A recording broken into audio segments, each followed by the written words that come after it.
Indonesia income per kapita kita tahun 2023 kemarin 4.580 kurang atau lebih. Tapi kita disuruh membayar yang sama. Ini yang saya katakan neoliberalisasi pendidikan yang sangat masif dan tidak terkontrol oleh pemerintah. Mudah-mudahan ini mendapat perhatian dari Yang Mulia, yang terhormat Bapak-Bapak di Komisi 10. Di sisi lain, keberadaan universitas terbuka menerima mahasiswa tanpa batas. Siapa yang mengontrol? Hampir kurang lebih 500.000 per tahun. Masuknya gampang, Pak, Ibu. Keluarnya entah kemana. Belum lagi kita bicara mengenai quality controlnya. Tadi saya senang mendengar dari Bapak Ketua Panja, Pak Dede yang terhormat, ini orang mau cari kerja ke depan, ini sertifikat dan jasa dan macam-macam atau skill. Nah, apakah kita masih butuh persoalan ini? Bapak Ibu yang terhormat, bagi perguruan tinggi swasta, situasi pengelolaan PTN dan universitas terbuka ternyata memberikan dampak negatif berupa penerimaan mahasiswa baru yang terus menurun secara drastis.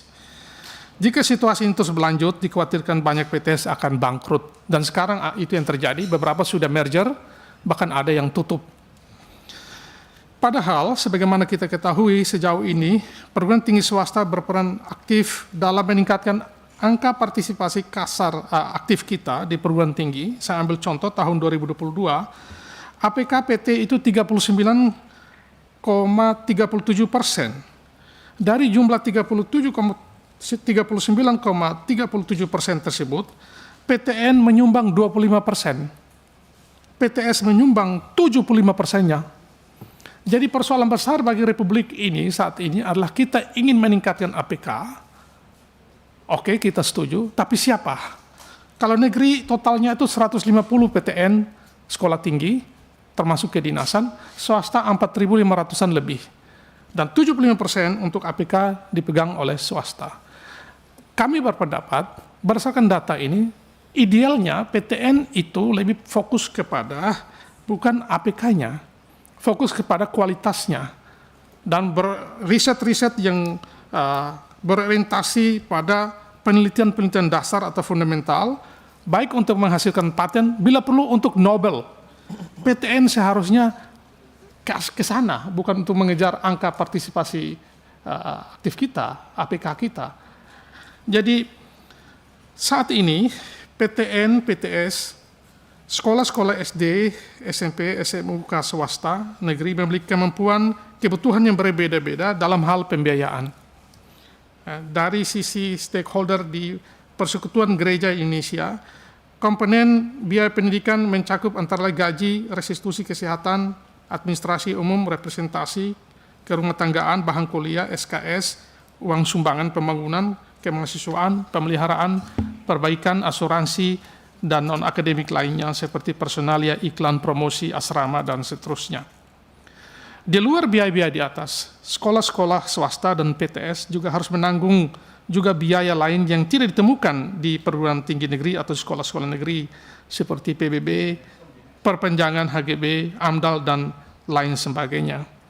Hal ini mengakibatkan semakin mahalnya biaya operasional pendidikan.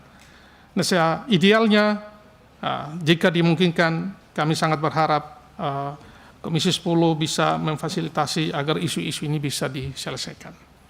Sekarang penyampaian data mengenai program bantuan yang selama ini diterima oleh pendidikan tinggi swasta maupun swasta dari. Sejauh ini Universitas Kristen tentu di bawah koordinasi dan konsultasi dengan PGI seperti Universitas Kristen Satya Wacana, Universitas Kristen Duta Wacana, Universitas Kristen Indonesia Maluku, Universitas Kristen Arta Wacana di Kupang, Universitas Kristen Indonesia di Jakarta, dan beberapa PTS lainnya sudah menerima bantuan. Dan kami mengucapkan terima kasih, antara lain mulai dana sertifikasi dosen, penempatan dosen non-PNS, beasiswa, KIP maupun KPI, hibah program sesuai dengan kategorisasi berbasis kompetensi, hibah penelitian sesuai dengan klaster berbasis kompetensi, dan program pertukaran mahasiswa ISMA yang sekarang sedang digenjotkan oleh Kemendikti. Tetapi khusus untuk sekolah-sekolah berbasis teologi harus diakui bahwa tidak menerima bantuan, bahkan ada yang sama sekali tidak mendapatkannya. Kami mohon perhatian juga untuk isu ini. Usulan rekomendasi. Perlu ditinjau kembali kebijakan privatisasi, sorry kalau menggunakan istilah ini, karena prakteknya seperti itu, privatisasi PTN melalui status PTBH ataupun PTBLO. Tadi saya sudah gambarkan jomplangnya luar biasa.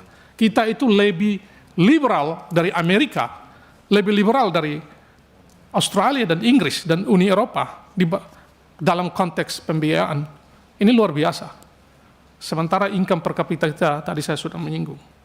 Apalagi kita ambil ratanya dan kita bicara soal distribusi of income, itu akan jauh lebih jompak lagi. Apalagi kita bicara soal indeks Gini, jauh lebih parah lagi. Ya. Perlu penetapan pembatasan penerimaan mahasiswa baru oleh PTN yang bergelombang-gelombang, misalnya melalui ujian nasional saja oleh negara atau oleh perguruan tinggi yang bersangkutan. Dan kami sangat mengusulkan perlu juga di penerimaan jalur mandiri itu cenderung eksploitatif dan komersial tanpa batas. Dan ini perlu juga, dan ini berpotensi adanya suap dan korupsi. Kita ingat kasus Udayana, kasus Lampung, rektornya ditangkap itu karena jalur mandiri. Ya. Kami juga berharap dari PGI ada transparansi pengelolaan 20% itu. Kemana saja? Kita sebagai warga negara juga, sebagai gereja perlu tahu, karena kita juga membayar pajak untuk itu. Usulan yang lain terkait dengan alokasi 20% sebaiknya dikelola Kemenristek Dikti saja. Kita tahu bersama, saya kira data sudah ada di Bapak Ibu sekalian, itu yang masuk ke Kemenristek Dikti itu hanya 97 atau 99 triliun dari 600 sekian triliun. Jadi yang lain itu kemana? Apakah itu memang amanat konstitusi atau amanat undang-undang Sisdiknas sesuai dengan 20% itu harus disebar seperti itu, atau harus ke Kemenristek Dikti saja? Bapak Ibu yang tahu, tetapi yang jelas adalah lebih baik kalau itu difokuskan dikelola oleh Kemenristek Dikti saja.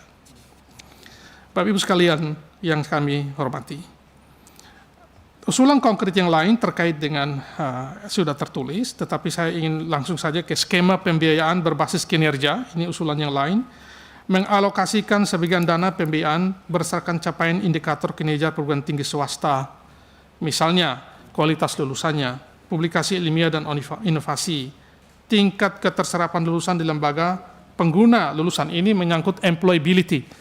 Ya. Memberi bantuan finansial terukur yang dapat dimanfaatkan oleh swasta, pendidikan swasta untuk meningkatkan kualitasnya. Atau contoh yang model yang lain adalah memberikan bantuan operasional langsung melalui LL Dikti kepada perguruan tinggi Kristen atau sekolah-sekolah swasta lainnya berdasarkan klasternya, status akreditasinya, berdasarkan jumlah prodi atau berdasarkan jumlah mahasiswa. Saya kira ada juga usulan agar ada insentif pemerataan akses, ya, dukungan riset dan pengembangan, dan peningkatan kualifikasi dosen. Ini sudah diterima, tapi rasa-rasanya perlu ditingkatkan.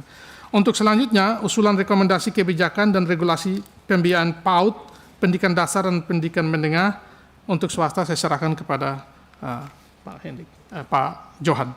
Jelajahi cara baru mendapatkan informasi. Download Metro TV Extend sekarang.